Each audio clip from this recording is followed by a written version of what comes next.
শুক্রবার দিনটা কিছুটা ব্যতিক্রম। একটু বেলা করে ঘুম থেকে ওঠা।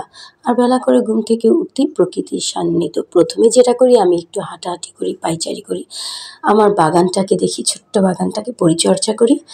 শুক্রবারও তার ব্যতিক্রম হয় না। উঠে একটু বাগান-টাগান দেখার পরে আর দেখলাম একটু যেহেতু বেলা হয়ে গেছে চলে গেলাম বাজার। আর বাজার কিন্তু খুব দূরে না, আমার বাড়ির সাথে গেট থেকে বের হইলেই আমাদের এই জায়গাটাকে বলা হয় বউবাজার। সকল নারীরা বাজার করে তো বেশিরভাগ, এইজন্য হয়তোবা বলা হয় বউবাজার। তো বউবাজারে চলে গেলাম সাপ্তাহিক কেনাকাটার জন্য। টুকিটাকি যা প্রয়োজন ঘরের নিত্যদিনের সকল কিছু কিনে আনলাম। তারপরও কেনার পরে কুকিং করতে গেলে দেখা যায় এটা প্রয়োজন সেটা প্রয়োজন। যাই হোক, এর মাঝে কাকাকে টাকা দিচ্ছিলাম, যে সবজিওয়ালা কাকা আমাকে টাকাটা বেশি দিয়ে দিয়েছিল। দেন তাকে রিটার্ন ব্যাক করলাম, বললাম কাকা টাকা কিন্তু বেশি দিয়ে দিয়েছেন।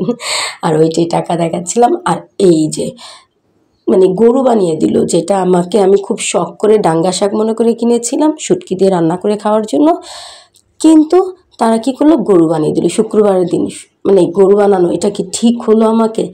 যাই হোক, এর মাঝে কিছু মাছ নিয়ে বসে গেলাম কাটাকাটি করার জন্য, কারণ খালামণি এগুলো কাটতে পারবে না। তো ভাবলাম শুক্রবার যেহেতু আমিই কাটাকাটি করে নিই, তো আর আমিও মাছ কাটতে পারি, আমার আলহামদুলিল্লাহ সমস্যা হয় না। মাছ কেটে দেন রান্না বাড়ার কাজ প্রসেসিং চলতেছে। এখানে মাছ ভাজা হচ্ছে, যে মাছটা আনা হয়েছে। আর এই তো একটু অনেক কিছুই রান্না বাড়া হয়েছিল, বাস মানে ওগুলা ভিডিওগুলো ধারণ করা হয়নি যেহেতু প্রচুর কাজ ছিল, হাতে সময় খুবই শর্ট ছিল। আর আমার কণ্ঠ শুনে বুঝেই যাচ্ছে আমি শারীরিকভাবে কিছুটা দুর্বল, অসুস্থ আছি। সবাই একটু দোয়া করবেন। যাই হোক, এর মাঝে দুপুরে খানাটাও সেরে নিলাম। খাবার শেষে আমার ভাতিজি বলতেছে সে আজকে ফুচকা খাবে বিকালের নাস্তা। আর আমি বাড়িতে থাকা মানেই হচ্ছে এদের আবদারের বায়নার শেষ নেই, বাহিরের খাবার হবে না, আজ হবে ফুপির হাতের খাবার। এই যে সাথে আমার তোহামনিও, সবাই একই অবস্থা। তো একটু ব্যতিক্রম স্বাদের ফুচকা হবে, সেটা কি টকটা হবে ব্যতিক্রম।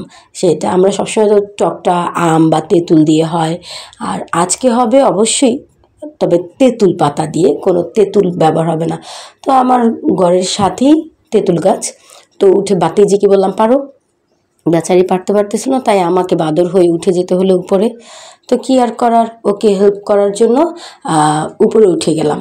তো উপরে উঠার কারণে ও তো ধরতে পারতেছিল না, ধরার শেষে এই যে তেঁতুল পাতাগুলো পেরে নিলাম। পেরে দেন এদিকে চুলায় আমার প্রসেসিং চলতেছিল ফুচকা বানানোর, আর একদম মাগরিবের আজান হয়ে গেছে, মাজার কোরআন পড়ে নিই। আর দেখি আকাশের ভিউটা, চাঁদটা এত সুন্দর, তাই আর মানে নিজেকে লোভ সামলে রাখতে পারলাম না, একটু ধারণ করে নিলাম। আর শুক্রবারের ফুচকাটা যদিও মানে কি বলে আমাকে বলেছে, কিন্তু এটা টোটাল প্রসেসিংটা ওদের দিয়েই তৈরি করেছি, বিশেষ করে হাসান আর ওরা, মানে হাসান আয়াত ওরা সবাই মিলে করেছে। আমার কাছে জানি না কেমন, সবার কাছে কী ছিল, আমার কাছে পার্সোনালি এটা মানে ভাল লাগে নাই। পরবর্তীতে ওরা হাসাহাসি করতেছিল যে হ্যাঁ তোমার তো ভালো লাগে নাই, আমাদের সবার কাছেই ভালো লেগেছে, হ্যান ত্যান, মানে কি বলবো।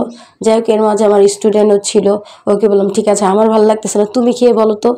ও খেয়ে বলতেছে ওরও নাকি ভালো লাগতেছে। আসলে ঠান্ডা তো, যার কারণে হয়তো আমি এটার স্বাদটাই বুঝে পাইনি।